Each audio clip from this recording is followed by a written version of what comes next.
Assalamualaikum warahmatullahi wabarakatuh. Nama saya Nabila Hayati, NPM 2203 10 10 10 158. Apa itu PHI? PHI adalah mempelajari keseluruhan hukum positif yang sedang berlaku di Indonesia. Apa perbedaan antara PIH dan PHI? PHI ini mempelajari hukum secara luas dan hal-hal yang melingkupinya, sedangkan PHI mempelajari hukum-hukum positif yang sedang berlaku di Indonesia. Yang kedua, kalau PIH ini mempelajari hukum yang berlaku di semua tempat dan negara mana saja, sedangkan PHI mempelajari hukum-hukum yang sedang berlaku di Indonesia saja. Apa hubungan antara PIH dan PHI?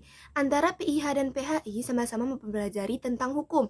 Namun, apabila ingin mempelajari PHI, kita harus terlebih dahulu memahami PIH.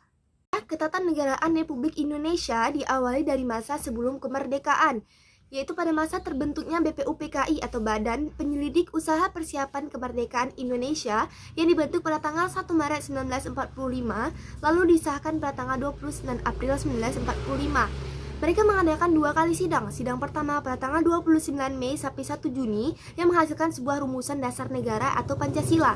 Lalu pada sidang kedua pada tanggal 10 Juli sampai 16 Juli 1945 menghasilkan beberapa poin, yaitu salah satunya adalah menyatakan pernyataan Indonesia merdeka, rumusan batang tubuh undang-undang dan pembukaan undang-undang dasar. Selanjutnya pada tanggal 7 Agustus 1945 BPUPKI dibubarkan, lalu digantikan dengan dibentuknya PPKI atau Panitia Persiapan Kemerdekaan Indonesia pada tanggal 9 Agustus 1945.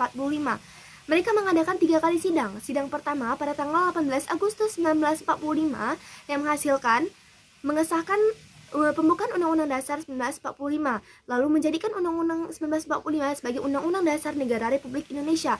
Juga mengangkat Presiden dan Wakil Presiden, yaitu Soekarno dan Muhammad Hatta.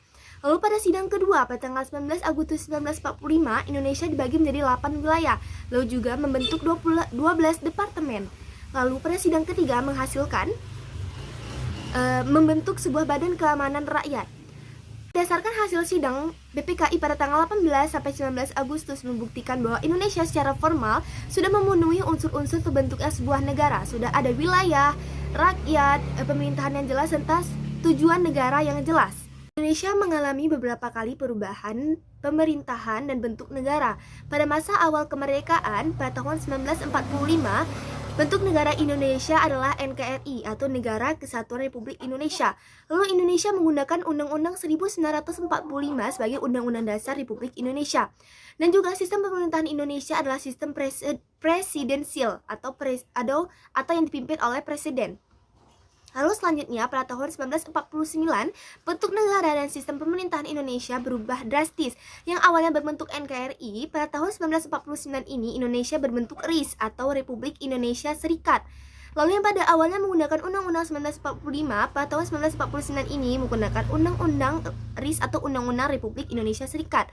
Lalu yang pada awalnya sistem pemerintahan Indonesia adalah presidensial, berubah menjadi parlementer serikat.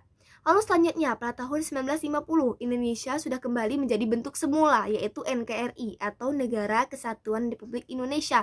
Namun yang pada awalnya menggunakan Undang-Undang Dasar RIS pada tahun 1950 ini menjadi UUDS 50 atau Undang-Undang Dasar Sementara tahun 1950.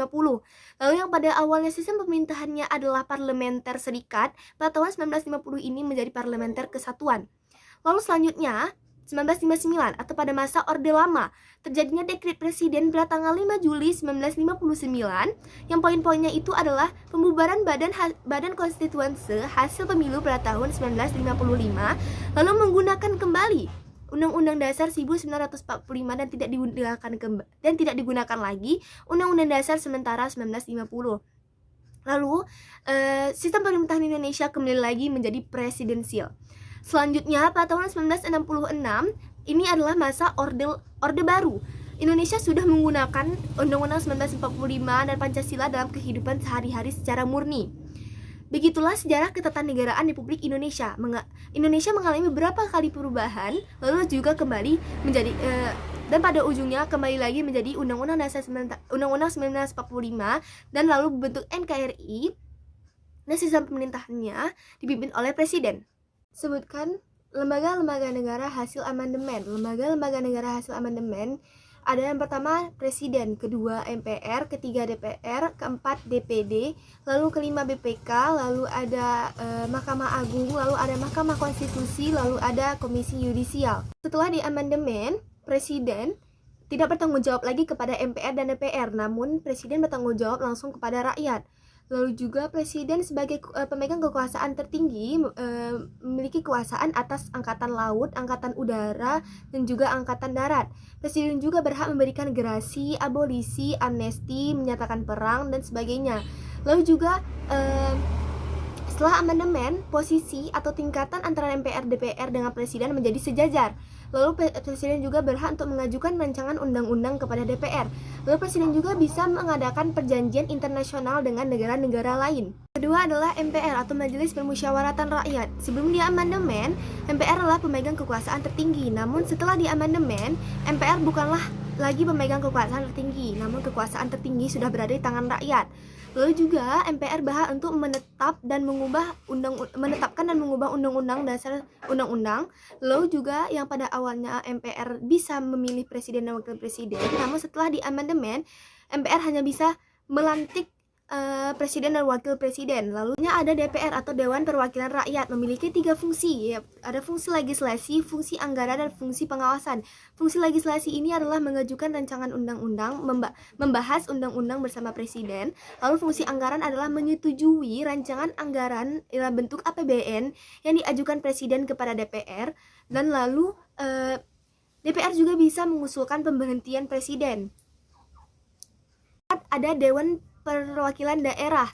Tugas-tugasnya yaitu dapat mengajukan rancangan undang-undang yang berhubungan dengan otonomi daerah kepada DPR, lalu juga bisa ikut membahas rancangan undang-undang tersebut bersama DPR. Juga memiliki fungsi pengawasan, yaitu mengawasi terlaksananya undang-undang yang telah dibahas tadi bersama DPR dalam terlaksananya. Lalu juga ada BPK atau Badan Pemeriksa Keuangan yang bertugas untuk memeriksa tanggung jawab pemerintah atas keuangan negara. Lalu juga tugasnya adalah memeriksa pelaksanaan APBN. Lalu hasil-hasil tersebut akan dilaporkan kepada DPR, DPD, dan juga DPRD. Keenam ada MA atau Mahkamah Agung. Sebagai sebuah lembaga negara yang memiliki kekuasaan kehakiman, MA harus menyelenggarakan peradilan untuk menegakkan hukum. Tugas-tugasnya yaitu yang pertama adalah mengadili perkara pada tingkat kasasi, lalu menguji perundang-undangan di bawah undang-undang, lalu memberikan pertimbangan apabila presiden ingin memberikan gerasi atau gerasi dan rehabilitasi. Tujuh ada MK, Mahkamah Konstitusi. Mahkamah Konstitusi juga adalah lembaga negara yang memiliki kekuasaan kehakiman. Fungsi daripada MK ini sendiri adalah menguji dan meluruskan segala tindakan-tindakan yang dilakukan oleh lembaga negara yang melanggar konstitusi melalui peradilan. Juga MK ini mengadili sebuah peradilan pada tingkat pertama dan pada tingkat terakhir yang bersifat final. Terakhir ada KY atau Komisi Yudisial. Komisi Yudisial adalah lembaga negara yang memiliki kekuasaan kehakiman juga, namun tidak menyelenggarakan suatu proses peradilan. Salah satu tugasnya itu mengusulkan pengangkatan seorang hakim agung. Lalu juga wewenang lainnya itu menjaga martabat serta kehormatan seorang hakim. Itu hukum tata negara. Hukum tata negara adalah hukum yang mengatur negara dalam keadaan diam, karena hanya mengatur bentuk, susunan negara, hak, dan wewenang, tapi tidak dijelaskan bagaimana cara menjalankan alat-alat perlengkapan itu dalam melaksanakan tugasnya. Asas-asas hukum tata negara. Yang pertama adalah asas Pancasila. Pancasila sebagai dasar negara harus diterapkan dalam pemerintahan serta dalam keputusan yang diambil. Yang kedua, asas negara hukum. Indonesia merupakan negara hukum, oleh sebab itu segala tindakan yang dilakukan pemerintah harus berdasarkan hukum. Yang ketiga adalah asas kedaulatan rakyat. Kedaulatan rakyat berarti kekuasaan tertinggi berada di tangan rakyat. Oleh karena itu, setiap keputusan yang diambil pemerintah harus menyesuaikan rakyat. Yang keempat, asas negara kesatuan. Negara kesatuan dapat diartikan pemerintahan tertinggi berada di tangan negara. Keempat, asas negara kesatuan. Negara kesatuan dapat diartikan adalah kekuasaan tertinggi suatu negara berada di tangan pemerintah. Bentuk negara Indonesia adalah Republik Indonesia. Yang kelima, asas prinsip check and balance dan pembagian kekuasaan. Dimaksudkan adalah Setiap tatanan pemerintahan yudikatif 5 asas pembagian kekuasaan dalam check and balance, yaitu pembagian kekuasaan ke beberapa bagian yang menghendakinya legislatif, yudikatif, dan eksekutif sederajat dan saling mengontrol. Itu hukum administrasi negara. Hukum administrasi negara adalah hukum yang mengatur negara dalam keadaan bergerak karena mengatur bagaimana cara menjalankan sebuah pemerintahan. Asas hukum administrasi negara yang pertama, asas legalitas, yaitu setiap perbuatan administrasi negara harus berdasarkan hukum. Maksud legal di sini adalah legal di dalam hukum. Yang kedua, asas tidak boleh menyalahgunakan kekuasaan atau istilah lainnya determine de pouvoir. Yang ketiga, asas tidak boleh menyerobot wewenang sebuah badan administrasi negara antara satu dengan yang lainnya, atau istilah lainnya adalah excess de pouvoir. 4. Asas kesamaan hak bagi setiap warga, yaitu tidak peduli perbedaan agama, suku, ras, bangsa harus dilakukan sama atau non-diskriminatif. Yang kelima adalah asas memaksa atau asas upaya memaksa atau bersanksi sebagai jaminan pentaat kepada hukum administrasi negara. Yang keenam adalah asas kebebasan atau Franz Ermessen, yaitu sebuah badan negara diberikan wewenang untuk menyelesaikan masalah yang berhubungan dengan kepentingan umum negara atau bangsa. Karena tugas dan wewenang dari badan pemerintahan negara itu sendiri adalah menyelenggarakan kesejahteraan umum. Perbuatan administrasi negara yang dapat dilakukan pemerintah terbagi menjadi dua. Yang pertama adalah perbuatan hukum. Perbuatan hukum sendiri adalah perbuatan yang menimbulkan akibat hukum.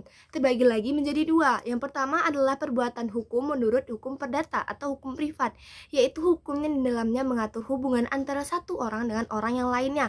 Seperti contoh adalah seorang yang ingin membeli tanah, yang ingin menjual rumahnya, hal tersebut diatur dalam hukum perdata. Yang kedua adalah menurut hukum publik, yaitu yang di dalamnya itu mengatur segala kepentingan yang berhubungan dengan umum atau publik, seperti contohnya memberikan izin pembangunan sebuah bangunan ataupun membuat surat keputusan.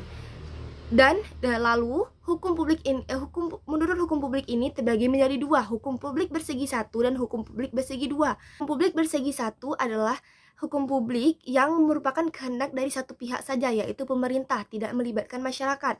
Contohnya itu adalah pengangkatan seorang pegawai negeri. Yang kedua, hukum publik bersegi dua, yaitu kehendak dari dua pihak, yaitu pemerintah dengan pihak yang lainnya atau masyarakat. Contohnya itu adalah pembangunan jalan raya, pembangunan jembatan.